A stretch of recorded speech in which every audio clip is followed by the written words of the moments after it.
भूख जब लगती है तो आदमी खाना खाता है, खाना खाता है तो आदमी रोटी खाता है, सब्जी खाता है, दाल खाता है। यानी कि जिंदगी में भूख का दाल से बहुत गहरा संबंध है। और दाल का हमारे यहाँ पे एक व्यक्ति उपस्थित है, उसका भी बहुत गहरा संबंध है। बेचता दालें हैं पर लिखता कविता है। कई बार तो ग्राहकों के कई रुपए इसलिए कम कर देता है, बताता है दाल का भाव कितना है, बोले कविता नहीं सुनोगे तो 100, सुन लोगे तो 50 रुपए किलो दे दूंगा। तो वो अनिल अग्रवंशी हमारे बीच में है, जरा जोरदार तालियों से स्वागत करेंगे अनिल आए।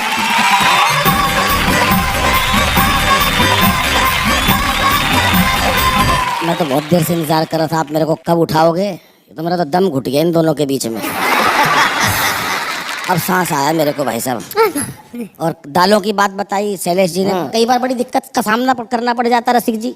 एक छंद के द्वारा समर्पित करता हूँ जी कि कविता पढ़ूं तो भाव दालों के ही याद आए, कविता पढ़ूं तो भाव दालों के ही याद आए, कविता के भाव याद आते नहीं मुझको। अच्छा कि दाले जब बेचूं तो कविता याद आए मुझे, मोठ मूंग राजमा लुभाते नहीं मुझको।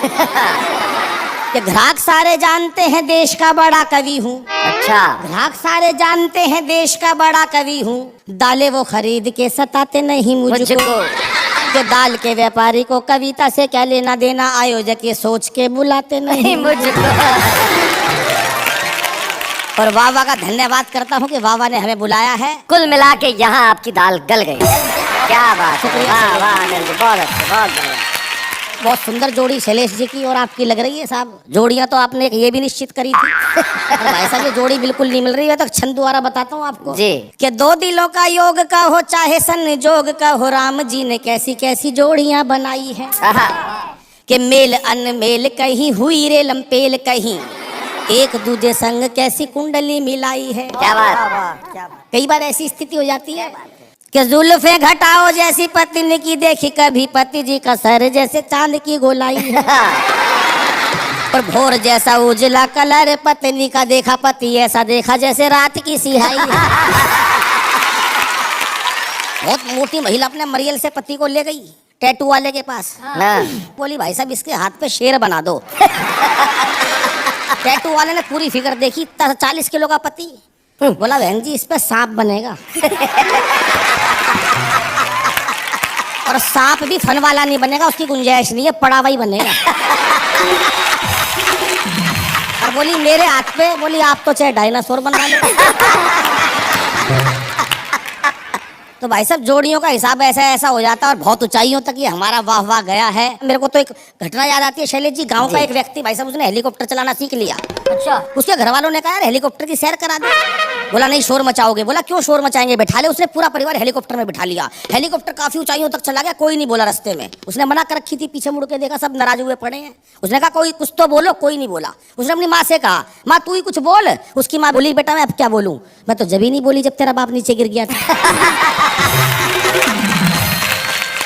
मैं एक नया विषय बिल्कुल शैलेश भाई, एक छोटा शैतान बच्चा सूर्य भगवान को अपनी दोस्ती करके धरती पर कैसे लाता है, समर्पित करता हूँ साहब। कि कल अचानक सूर्य भगवान से मुलाकात हुई। अच्छा क्योंकि पृथ्वी घूम रही थी इसलिए साहब चलते चलते बात हुई। अच्छा चरणों में प्रणाम करके मैंने पूछा हे सूर्य देव आकाश में घूमने का क्या आपका एक ही रूटीन है? कभी बोरियत फील करो तो नीचे आ जाना। हाँ। हमारे पास बहुत बड़ी जमीन है। हाँ। जबकि सूर्य भगवान 100 गुना बड़े हैं पृथ्वी से, लेकिन उसका बच्चे का मन उन्होंने बुला लिया। कभी बोरियत फील करो तो नीचे आ जाना, हमारे पास बहुत बड़ी जमीन है।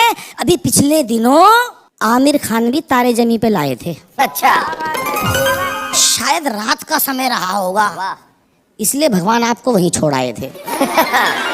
खैर कोई बात नहीं, प्रभु अब मैं आपको अपने साथ पृथ्वी पर ले जाऊंगा और सबसे पहले आपको भारत और पाकिस्तान के बीच होने वाला day and night cricket match दिखाऊंगा। अच्छा बड़ा मजा आएगा जब आपकी वजह से भगवान वो day and night match day and day रह जाएगा। वैसे रोशनी की कमी के कारण कई बार मैच रद्द करने पड़े हैं। ये इतिहास का पहला मैच होगा भगवान जो तेज रोशनी के कारण रोक दिया जाएगा। क्या बात है। मैच के दौरान यदि बारिश आ जाए तो प्रभु आप पिच का सारा पानी सोख लेना। खिलाड़ियों के लिए यदि मैदान पर कोल्ड ड्रिंक वगैरह लाएं उस समय अपने आप को रोक लेना। वैसे इंटरवल में खाने के लिए हम घर से कच्ची मक्का ले जाएंगे और आपके चरणों से छुआ छुआ के पॉपकॉर्न बना के खाएंगे। क्या बात है, वाह वाह वाह, बहुत अच्छा।